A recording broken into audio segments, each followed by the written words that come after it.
प्रेम से बोलिए सद्गुरुदेव महाराज की जय।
गुरुर्देवा महेश्वरा गुरुर्साक्षात् परं ब्रह्म तस्मै श्री गुरुवे नमः। तस्मै श्री गुरुवे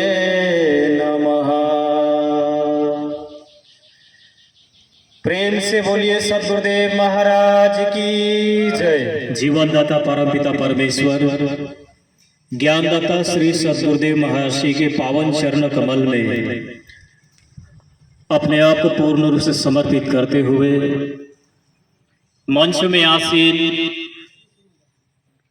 भारत देश के विभिन्न विभिन्न स्थानों में आध्यात्म ज्ञान का प्रचार प्रसार करते हुए पधारी हुई पूजनीय संत महात्माओं के श्री चरणों में सादर प्रणाम अर्पण करते हुए आज के इस पवित्र समय में उपस्थित हुए सभी अति आदरणीय माता पिता भाई और बहनों, श्रद्धालु भागवत भक्तगण और यह साउंड जहां तक जा रही है वहां तक के संपूर्ण ग्रामवासियों को हमारे मानव उत्थान सेवा समिति की ओर से हार्दिक अभिनंदन, सप्रेम नमस्कार। सभी को जय श्री सच्चिदानंद। हम लोग इस पवित्र स्थान में बैठ करके काफी देर से भजन कलाकारों के माध्यम से सुमधुर और प्रेरणापूर्ण भजन कीर्तन को श्रवण कर रहे थे, सुन रहे थे। और अब हमारे यहाँ पर परम अनुभवी, आत्म अनुभवी साधु संत महात्मागण विराजमान है। यह हम सभी का सौभाग्य है।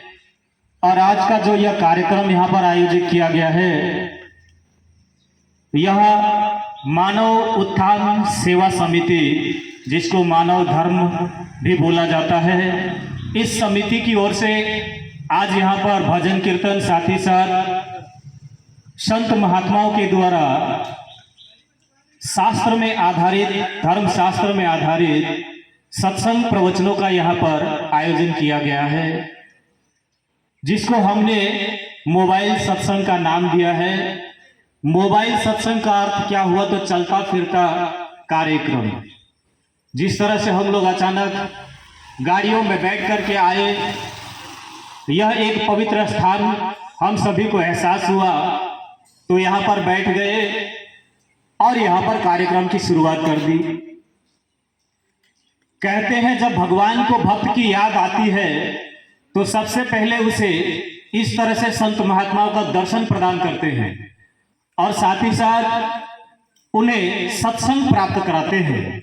आज जो हम लोग यहाँ पर कार्यक्रम कर रहे हैं, इसे सत्संग कहा गया है, मोबाइल सत्संग। सत्संग का अर्थ यदि हम इसको दो भाग में बांटे तो होता है सत और संग, यानी कि सत्य की संगति करना ही सत्संग है। तो यहाँ पर जो भी विचारों को यहाँ पर सुनाया जाएगा, उसमें तनिक मात्र भी, लेस मात्र भी उसमें कोई त्रुटियां नहीं होंगी, या कोई भी जो धर्मशास्त्र में है ही नहीं ऐसी बातें नहीं कही जाएगी। बल्कि यहाँ पर उन्हीं बातों को कहा जाएगा जो हमारे विगत के महापुरुषों ने अपने अपने समय में भक्तों को सुनाया था। त्रेता युग में भगवान श्री रामचंद्र जी ने, भगवान विष्णु का जो अवतार थे भगवान श्री रामचंद्र जी, उन्होंने अपने समय में भक्तों को भक्ति की बात को समझाया, ज्ञान की बातों को समझाया। उस समय भगवान श्री रामचंद्र जी के समक्ष में जो जो लोग आए, जिन्होंने उनके महिमा को समझा, उन लोगों ने उनके द्वारा दिए हुए ज्ञान को भी समझा जाना। देखिए, आज हमारे इस पृथ्वी में, इस संसार में धर्म शास्त्रों की कोई कमी है नहीं, संत महात्माओं की कोई कमी है नहीं, गुरुओं की कोई कमी है नहीं। अनेकों गुरु है, अनेकों संत महात्मा गण है। इस तरह से भगवा वस्त्र पहने हुए, इस तरह से गेरुआ वस्त्र पहने हुए अनेकों संत होते हैं। और हमारे गांव में भी चिमटा, त्रिशूल या कमंडलू लेकर गांव-गांव में भी आते हैं और भिक्षा प्राप्त करते हैं। लेकिन वो सिर्फ भिक्षा प्राप्त करके चले जाते हैं, कभी ज्ञान की बातें और भक्ति की बातें बिल्कुल नहीं बताते हैं। और हम में भी इतना समय होता ही नहीं हमारे पास कि हम उनसे ज्ञान की बातें पूछें। जैसे कि आज हम लोग देखें, यहाँ पर दो संत महात्मा है, इनका वस्त्र भगवा है, गेरुआ वस्त्र है। बाकी जितने भी यहाँ पर बैठे, हम लोगों ने अपने अपने मर्जी से, हमें जो ठीक लगा हमने वो पहन लिया है। तो इसका मतलब उनमें और हम में कोई फर्क है। और ये जो भगवा वस्त्र है, ये त्याग का प्रतीक है, ये बलिदानी का प्रतीक है। जैसे हमारे तिरंगे में भी सबसे ऊपर ये गेरुआ कपड़ा रहता है, गेरुआ रंग का, उसको हमने क्या पढ़ा, वो त्याग और बलिदान का प्रतीक है। ऐसे ही हमारे जो यहाँ पर संत महात्मा विराजमान है, इन्होंने अपने परिवार का भी त्याग किया है। क्यों? क्योंकि इनके लिए पूरा संसार ही परिवार है। इन्होंने घर के सुख को छोड़ दिया, ये आश्रमों में रहते हैं और जीवन भर ये आश्रम में ही रहेंगे, अंतिम श्वास तक ये आश्रम में ही रहेंगे, कभी वापस घर लौट करके नहीं जाएंगे। कारण यही है कि इन्होंने जो महापुरुषों के द्वारा, जो आज हमारे यहाँ पर जो तस्वीर में दिखाई दे रहा है, श्री सतगुरुदेव सतपाल जी महाराज जी, जो मानव धर्म के, मानव उत्थान सेवा समिति के संस्थापक है, प्रणेता है, उनके द्वारा जो इनको ज्ञान प्राप्त हुआ है, उसी ज्ञान को बांटने के लिए इन्होंने अपने घर का त्याग किया है। ये सन्यासी है, ये योगी है। कितना अपार अपार नाम कित टिकल यही को भाई तरस सारा संसारा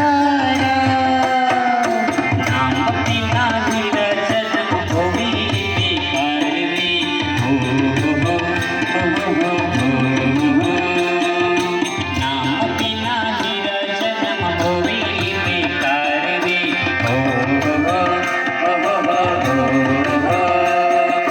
गुरु बिना ज्ञान नहीं हो बिलरी, गुरु बिना दुनिया भर रे, गुरु बिना नखे तो कल्याण रे। गायक बनके बंदे गीत गाहे गाता, हर गुण हो हर गुण कभी न गाया, हर गुण कभी न गाया, गायक हुआ तो क्या हुआ, हर गुण कभी न गाया,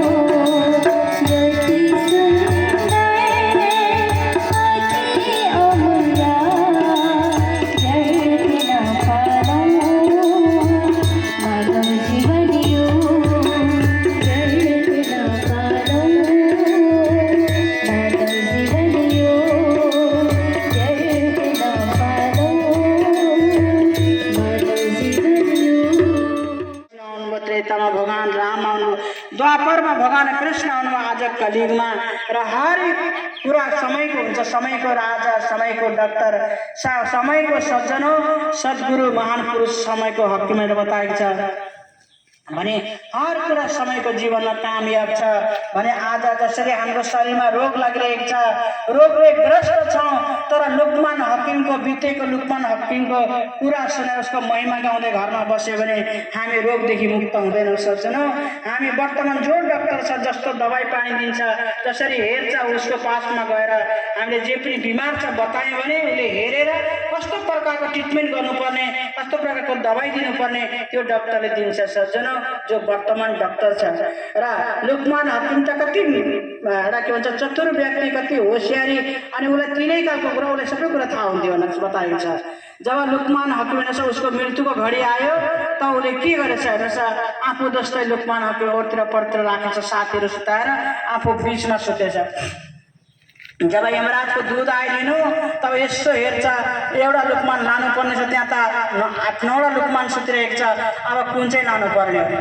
यस्तो बिचमा गएर भन्छ उसले पनि भन्छ कि देउता दूत भन्छ कि यमराज भन्छ बिचमा गएर ऊ पनि कहाँ कमी होइन, र अगाडि बिचमा गएर भन्छ वाह वाह सब कुरा एकदम राम्रो छ तिम्रो, एकदम तिमी बहुत होसियार छौ, चलाक रहेछौ, चतुर रहेछौ लुकमान, तिमी बहुत के भन्छ कलाकार पनि रहेछौ, तिमी चतुर रहेछौ, तर एउटा कुरा कमी रहेको छ है भनेर भन्छ।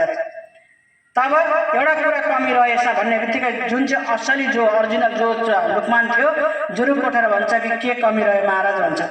तब भन्छ कि त्यो हेमराजको दूतले भन्छ कि हेर तिमी होसियार रहेछौ, तिमी चलाकी रहेछौ, तिमी कलाकार, तिमी चतुर रहेछौ, तिम्रो त्यो मृत्यु घडी तिमीले आफ्नो साथी धेरै बनाएछौ, तर एउटा के कमी रह्यो भन्दा मैले एउटै कुरा कमी रह्यो भन्ने बित्तिकै यी सबै उठेर के कमी रह्यो भने तिमी चाहिँ उठेर के कमी रह्यो यही कमी रह्यो भनेर चाहिँ उसको आत्मालाई लिएर गएको थिए भन्ने आज हामी इतिहासमा पढ्न सुन्न पाउँछौँ सज्जनौ। भने त्यस्ता हकिम थिए र आज उनको हेर्नुहोस् याद गरेर हाम्रो रोग जाति हुँदैन, जो समयको हेर्नुहोस् डाक्टर छ वर्तमान उसकोमा गएर हामी जब भन्छौँ तब हाम्रो इलाज हुनेछ। त्यसरी नै बितेको हेर्नुहोस् जति पनि सम्झाएछ, राजा महाराज भए, मन्त्री भए, र अब कस्ता कस्ता राजा थिए, राजा शिवी जस्ता आफ्नो अङ्गको मासु काटेर परेवालाई खुवाउने दिने त्यस्ता धर्मात्मा पुण्यात्मा राजा शिवी जस्ता सज्जनौ। त्यस्ता राजा हरिश्चन्द्र जस्ता जसले चाहिँ आफ्नो सारा सम्पत्ति दानमा दिएर आफू शमशान घाटमा गएर करको काम लिने, कर लिने, आफ्नो पत्नी बेचेर पुत्र बेचेर आफू शमशान घाटमा कर लिने काम गर्नुहुन्थ्यो उहाँले, राजा हरिश्चन्द्रले। त्यस्ता राजा थिए सज्जनौ। तर आज ती राजाको याद गरेर हाम्रो बाटो बनाउनु छ, यहाँ पानी बत्ती बिजुली ल्याउँछ गाउँमा भने ती राजाको फोटो राखेर त्यहाँबाट माग्यो भने पाउनेवाला छैन। जो वर्तमान राजा छ गएर उसकोमा हामी सुनाउँछ आफ्नो गुनासो, आफ्नो कमी कमजोर भने ढिलो छिटो हुन सक्ला, अवश्य त्यो बन्नेला सज्जनौ।